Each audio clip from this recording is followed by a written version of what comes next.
Olá, pessoal, sejam bem-vindos ao nosso Go Live.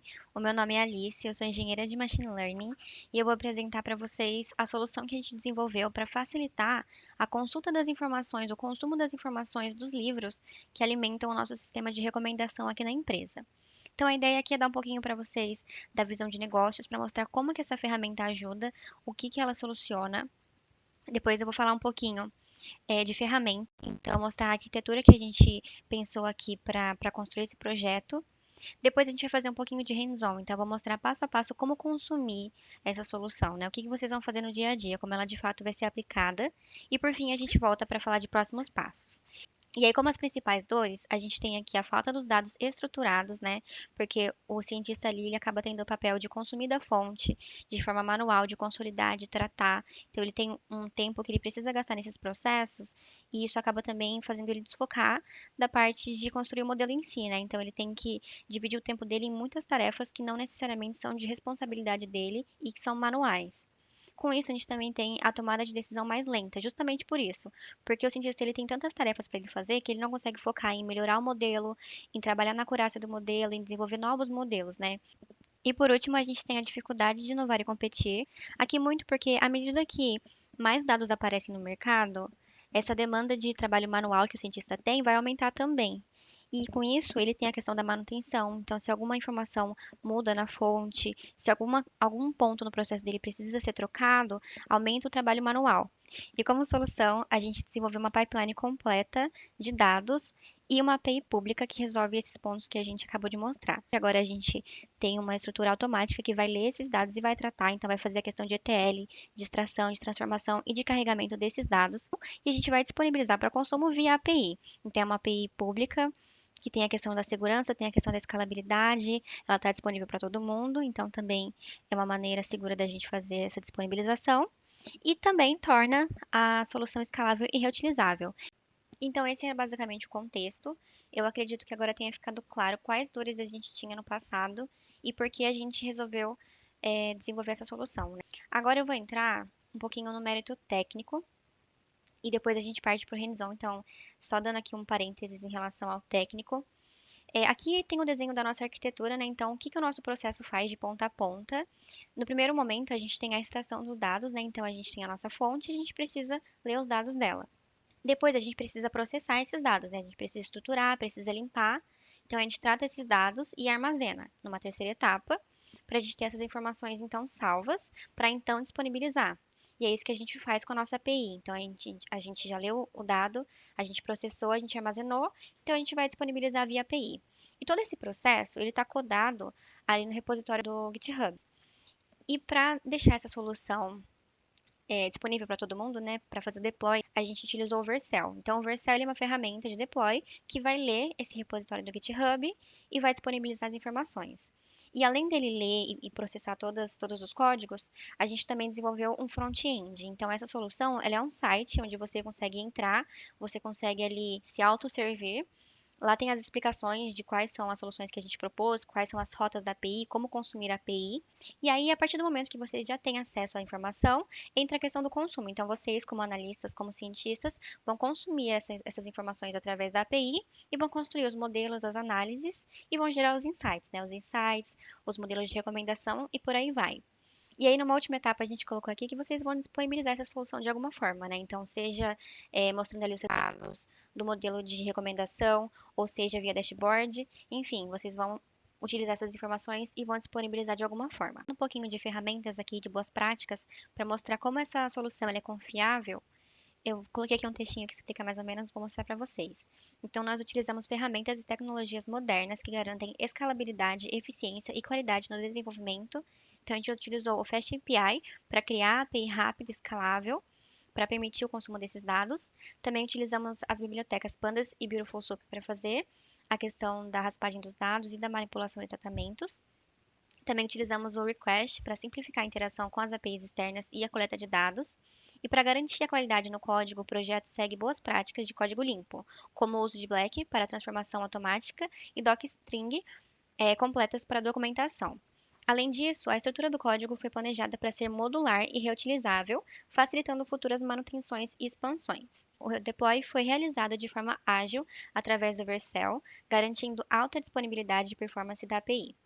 O código está hospedado no GitHub, permitindo versionamento e colaboração eficiente. O sistema é projetado para ser pronto para produção, com um front-end acessível para facilitar a interação do usuário e um back-end que garante escalabilidade conforme o crescimento da demanda de dados. Essa aqui, então, é de fato a carinha da nossa solução. Aqui ele dá um contexto, né, de qual é a fonte que a gente lê essa informação dos livros. Também tem uma tabelinha para mostrar como esses dados estão disponíveis, né? Então, tanto formatação quanto quais dados de fato a gente tem disponíveis, né? Então, a gente tem o ID, o título, o preço, se está disponível ou não, a avaliação, a categoria e também o link para a imagem do livro. Depois, no segundo bloco, a gente tem as rotas disponíveis. Então, aqui a gente tem uma rota para ler todos os títulos disponíveis, uma outra rota para você ter todos os dados de um ID específico. Depois, você consegue também ter uma rota para ler um livro específico, né, um título específico e ou uma categoria específica, então você consegue brincar com os filtros. E por fim, a gente tem uma outra rota que lê todas as categorias disponíveis. Além disso, tem três botões aqui para você também ter um pouquinho mais de informações sobre a API em si. A primeira é o status da API, então é importante você sempre olhar ela para você saber se os dados estão disponíveis. Então, se caso aconteça falha ou alguma coisa assim na API, esse status vai te informar. Depois a gente tem a questão da documentação da API via Swagger, e aqui eu vou abrir com vocês, mas é legal para você fazer os testes, para você conhecer como que esses dados vão ser retornados. Então você vai ter ali uma visão geral de como é a carinha do processo, né? E por fim, a gente tem o README, que dá todos os detalhes do processo como um todo e também dá acesso ao nosso repositório que é público, dentro do GitHub. Então agora vamos partir para a parte hands-on e a gente vai fazendo juntos, tá? Então aqui a ideia nessa etapa é a gente ir consumindo junto aqui, né? Mostrar para vocês, como eu falei, esse é o site. Aqui tem as informações, a amostra das informações. Então, como eu comentei, primeiro aqui, status da API. Primeira coisa que a gente precisa saber, está disponível ou não está? Status ok, legal, está disponível, podemos consumir a API. E aí, para mostrar as rotas elas são essas aqui, tá? Você consegue clicar nos links e ir direto para elas. Vou clicar aqui no primeiro para a gente ver. Então, aqui ele mostra tudo. Vou colocar aqui formatado. Mostra aqui o resultado da primeira rota. Mas acho que para a gente fazer teste é legal usar aqui o Swagger. Ele está carregando. E aqui a gente consegue fazer todos os testes e conhecer um pouquinho mais, tanto da carinha dos resultados, né? Como quais informações a gente tem disponível. Legal. Então aqui a gente tem todas as rotas, tá? Vou abrir aqui uma por uma. Primeira rota de livros. Aqui, como ele lista todos, a gente pode dar aqui um try e ele vai executar. Então, aqui para mostrar um exemplo de resultado da primeira rota. Então, aqui ele trouxe todos os livros, os títulos de todos os livros disponíveis. Depois aqui a gente tem por ID, então você consegue filtrar aqui também, dar um try e filtrar pelo número do ID, por exemplo, ID 1 e executar. Então, aqui ele trouxe resultado só do ID 1. Vou passar aqui um pouquinho mais rápido por conta do tempo, mas aqui é a mesma coisa, tá? Aqui você pode pesquisar tanto por título ou por categoria ou ambos. Ele vai trazer o resultado. E essa última, ela lista todas as categorias disponíveis. Por fim, a gente tem também a rota de saúde. Então, essas são as rotas. Entrando aqui no README, dá um contexto, né? Ele fala que essa questão da API, ela veio para trazer mais facilidade para o cientista, para agilizar o trabalho dele. Aqui mostra quando foi a última atualização desse processo? Então, a última atualização foi dia 12. Aqui mostra qual o link, onde está disponível essa solução, né, que é o site onde de fato tem ali os links das APIs. Aqui, para efeitos de credibilidade, tem um certificado. E aí, voltando, a gente tem aqui o índice. Então, o que que tem nesse README? Tem as funcionalidades e exemplo de uso. Então, mostra os benefícios da solução e como você usa. Depois mostra a estrutura do projeto, então a arquitetura de como todo esse processo ele é feito. Depois a gente fala de tecnologias, então quais ferramentas a gente utilizou. Depois fala de instalação e configuração, caso você queira replicar na sua máquina. E a gente fala de escalabilidade, tá? Então, próximos passos, escalabilidade é um tema bem legal também, que a gente vai falar mais um pouquinho mais daqui a pouco. Então, funcionalidades. Então, aqui tem aquela arquitetura que eu já comentei com vocês. Aqui tem um resuminho de todas as rotas disponíveis e para que elas servem. E também tem um exemplo de como usar. Então, por exemplo, aqui tem o link da rota Books e o resultado esperado. Aqui tem um exemplo de rota e um exemplo de saída para todas as rotas disponíveis, tá? Depois a gente entra na parte de estrutura do projeto. Aqui depois vocês podem ver com mais calma, mas é mais para explicar como que vocês se situam lendo, como que o GitHub está estruturado. Depois a gente fala das tecnologias, que a gente já falou um pouquinho, né? Então aqui tem mais detalhado.